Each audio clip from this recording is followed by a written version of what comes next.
Hello and welcome back to another Space Engineers showcase video. In today's video, we're looking at another cargo ship, and this one is rather small and very colourful. This is the Silkworm cargo lifter, which is this lovely thing right here.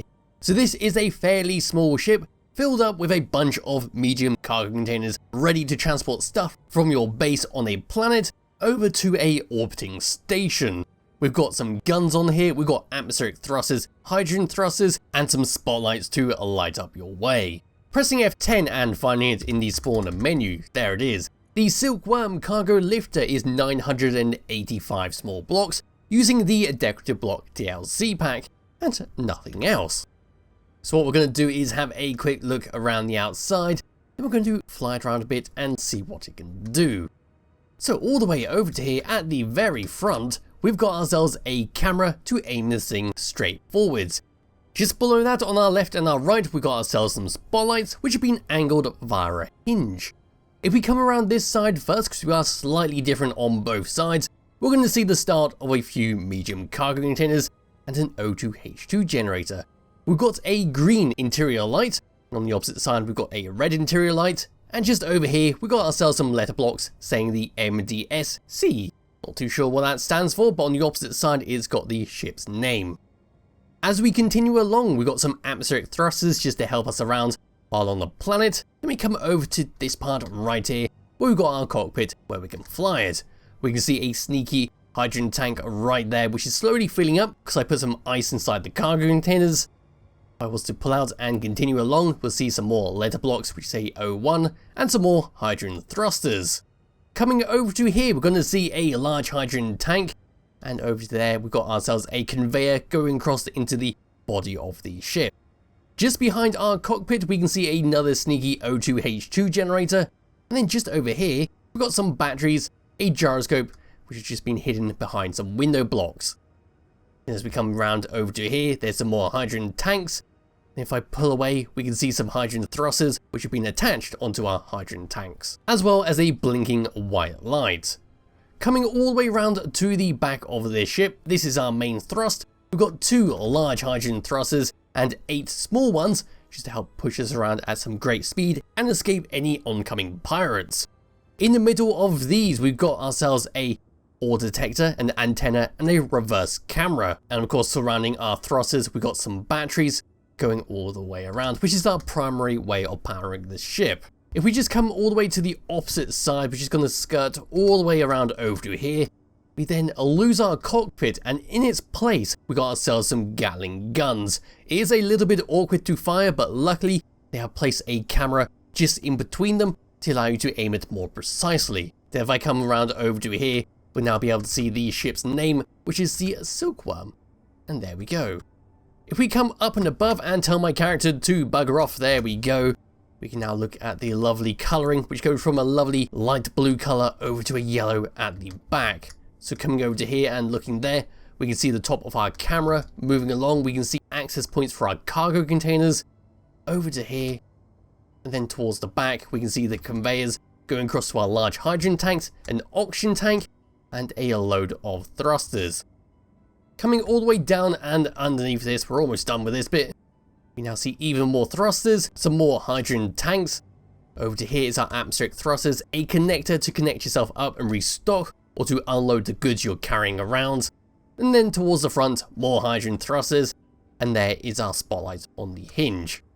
So with that all done and out of the way, it's time to get into my character and hop into the cockpit. So here we go, this is what we get. So it is a little bit odd flying it from one side, because you do kind of miss out on the view on the left hand side. We do get a fantastic view on the right, but we have got cameras to make this a lot easier. Anyway, number 1 is going to be to fire our Gatling guns on our left hand side, so there we go.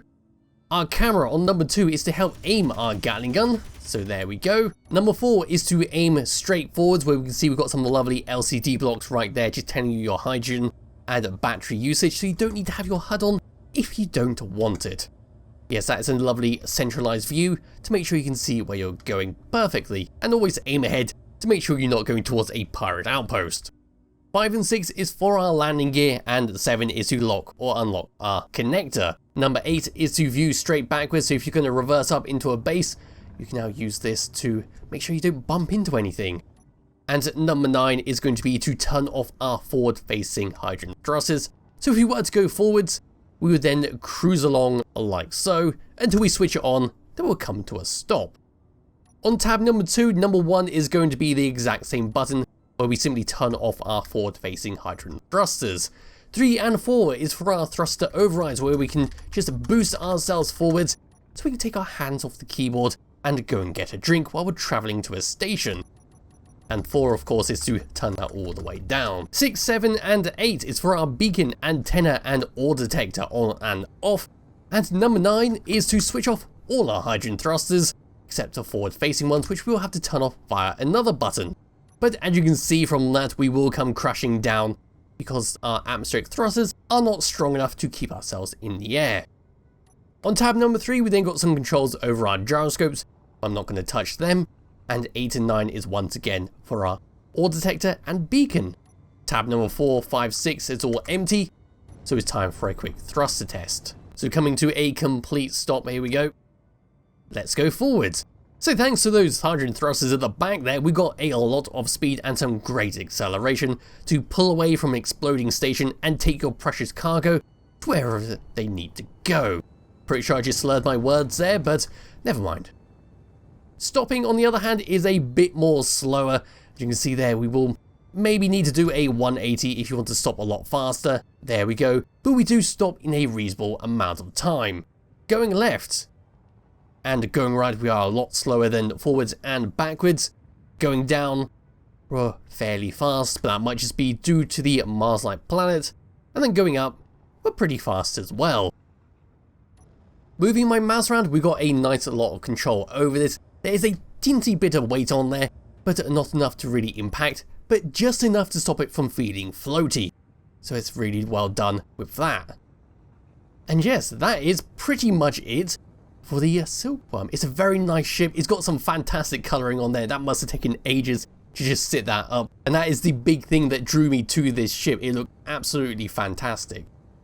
Yeah, other than that, there's not too much else to talk about. I suppose I could fill this thing up, but we are burning through our hydrogen at quite a fast rate, but it's not too bad considering I started this video off when it was at 100% hydrogen and we're only at 33% after all this time. We're doing very, very well. And here we go, I've just filled up the cargo containers with some iron ore. One of them is a little bit empty because I forgot about that, but we can carry just about 50,000 iron ore in case you're interested. But now we're full up, we are nice and heavy.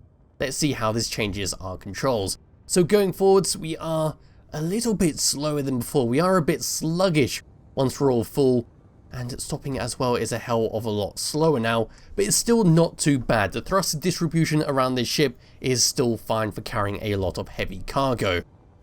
Yes, we can always do a 180 and boost forwards, and we'll stop at a relatively good speed.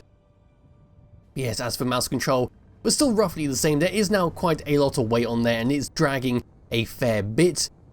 And yeah, we're now about to run out of hydrogen, so we're going to have a nice little crash without me having to do anything. So here we go. They've now cut off. We're now relying solely on our atmospheric thrusters, but sadly they are not good enough to make us go along. We can just glide like this so we can get a good distance.